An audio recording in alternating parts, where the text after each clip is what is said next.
We're just a normal family who never ever thought anything like this could happen to us. So don't ever think it can't happen to you, because it can.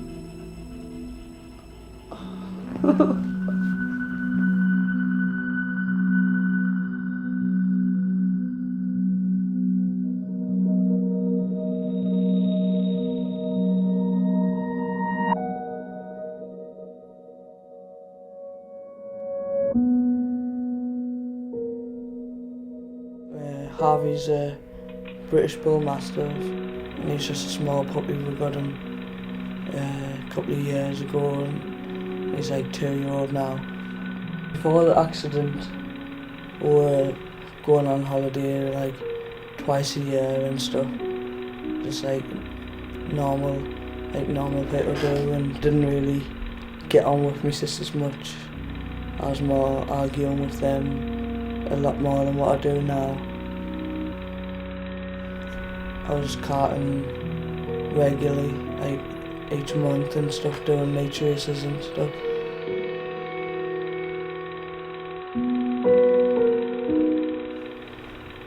But all that changed. Fire and rescue. Yeah, could I have a fire engine, please? Straight away. Right, what's happening there? The house is on fire. Right. I've got a kid in the garden, the skin's peeled off him. Right. I'd shouted to Leanne, "It's Connor, he's melting." Brandon, yes, everybody's out. What's your street? It's 3 St Matthew's Terrace. The skin on his hands, his arms, and all across his body looked like black tissue paper, just falling off him. I never thought it was going to affect us as much as what it did. Like, I just felt like crying for him. Just felt so sorry for him. Okay, we'll get somebody there straight away, okay? Okay.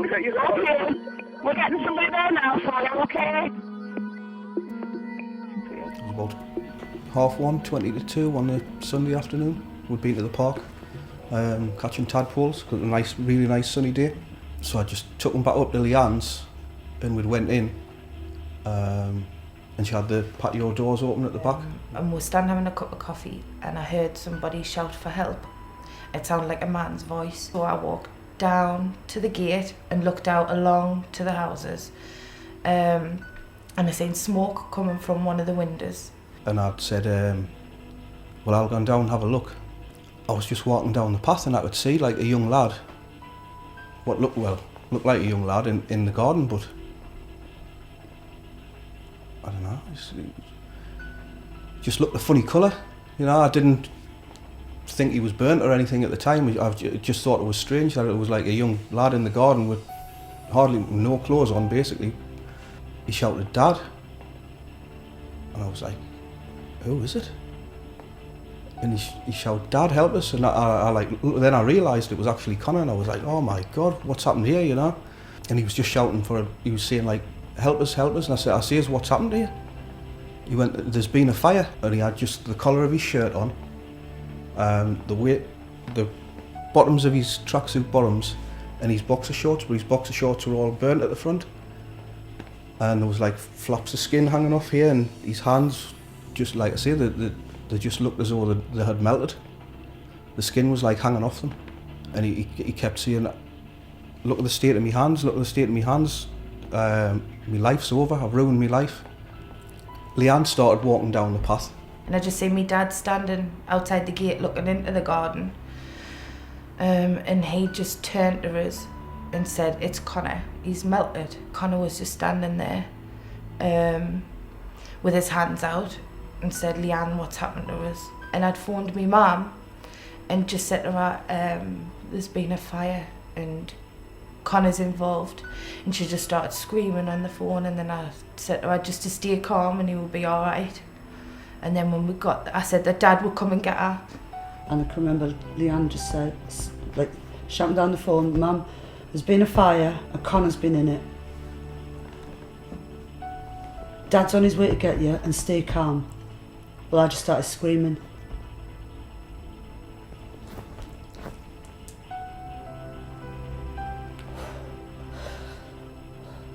Then Neil just pulled up outside, jumped in the car. He was hysterical, trying to explain. I can't even remember, like, getting there. There was fire brigade, there was people everywhere. And then they were shouting, "It's his mum and dad," so they let us through. And then we just got to the top where Leanne lives. And they were all like in the garden. And as we started making our way down the path, the police like just stopped us, didn't they? Jumped in front, said, "We're going to take him to Sunderland Royal. Just get back in the car and meet us there." When you get a call like this and you're travelling to when you suspect somebody's been in a house fire, in your thoughts you're thinking all the worst possible things you could possibly think of. When I actually went round through into the front garden, I just couldn't believe what I saw. I can only describe it as like something off a horror film. It didn't even look like a human being. And my initial thought was, this person in front of us is going to die sitting in front of me. He was crying for help through his eyes, even though he was so brave. And I was just sat with Connor and he was crying. And I just remember his hands, because his hands were the only part of his body you could see, but they were the worst burnt. So he thought the rest of him looked like that. And he kept on seeing me faces like this and me life's over. And I was just trying to keep him calm, so I was just telling him the rest of him wasn't like that and that his face was still beautiful. Due to the extent of his injuries, he was actually put into a medically induced coma on the first day at the Sunderland Royal Hospital, just to give his body a chance to cope with the injuries. At the time of Connor's burn injury, it was so critical that he got to a hospital immediately. He was taken to Sunderland General, where he was stabilised there. He was tubed and put into a coma, and then he was brought straight over to Newcastle to the Royal Victoria Infirmary and taken straight to intensive care. The first few weeks with a major burn are absolutely critical. The things you can be faced with is organ failure. I don't think people realise how big an assault it is on the body. Me and Leanne had walked into the hospital and just got in. We were just walking down and there was like a commotion going on but coming towards us. And I looked at Connor and it wasn't Connor. It couldn't have been Connor. His head was about that big. From here down, he had no skin on his body. Well, it was where they'd been taken off. They debrided it all, which would take all the burnt skin off. So all the fluids were just evaporating out of it. Mm-hmm. But because he still had skin on his head, they were collected in his head. So it was just getting bigger and bigger, like a big basketball. And his lips and all his tongue was so swollen, but they'd strapped it to the side of his face. Yeah. If they hadn't said, "That's his mum," I would never have known that was Connor. I remember seeing him at the Sunderland General and we were allowed to go in and see him for a couple of minutes. Everyone was in front of me and I'd come in behind it and I'd only seen like the bottom half of him, but I just walked back out again. I didn't want to see him like that. I couldn't see him like that. Then again, it could have been the last time I was going to see him. I first met his surgeon who was going to be working on him.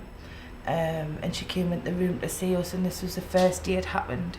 And she said that she would work on him like he was our own son, but she didn't hold out much hope.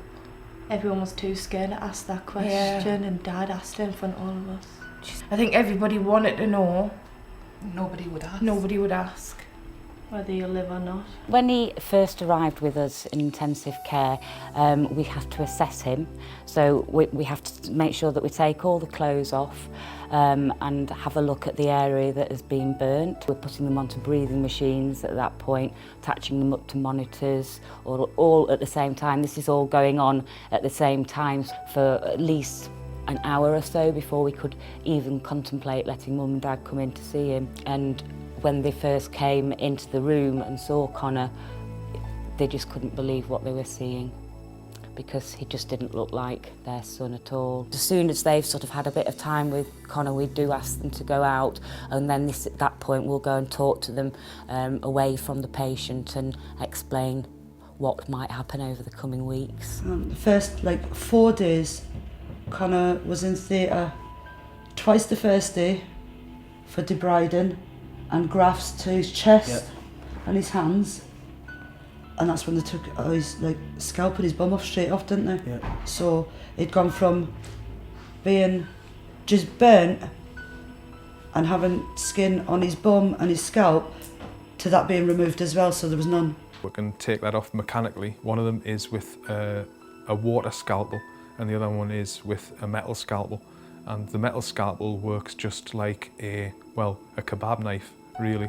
And it saws through the dead tissue and lifts it off. The water scalpel works in a similar way, only it's like a patio cleaner on a very, very small scale and takes the top layer of skin off. The general procedures in the first few months of a severe burn victim would be sort of everything, all activities of daily living, such as eating. They would need to be fed. It's quite demoralising really for a teenager to be fed. They don't like it. They're in immense pain all the time, probably have morphine drips going all the time. The pain is just unimaginable. A big burn victim is also very prone to infection, and when they do get an infection they can become very poorly easily and can quite easily end up back on intensive care. Because he had a build-up of fluid in his stomach cavity, and they were trying ways to release the fluid, and one of the options is to open him up, take his intestines out, put them in a bag and just lie them to the side. And she went, because he doesn't need them anymore. He'll not be needing them for a while. And we were so like, I was like, you know, I couldn't comprehend how they would just put them in a bag and stick them to one side. But fortunately they didn't have to do that. They managed to get the fluid out other ways.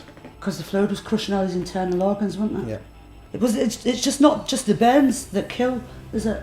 It's so many other things that go along with it. His kidneys failed. His lungs collapsed. Numerous infections. If you look at it from a broken bone, say, point of view, where a break could be healed within a few months with no consequences and probably no memory of the bone being broken. But with a burn, it can take months, years to fix, and sometimes you'll never get over that. And it could be that the psychological effects could last you for the rest of your life. Pranks like, you know, jumping over a bonfire or throwing fireworks and stuff like that, those things can take seconds to happen, like a millisecond to go wrong, and then years and years down the line, so many more people are involved with it. Yeah, we see many severe burns and some quite horrific large burns. When there weren't organised firework parties and such like, we used to get a lot more of these injuries in. We don't get as many since there's been organised firework parties, but when people have unorganised ones and set bonfires themselves or let fireworks off themselves, we see a massive increase in them coming to us.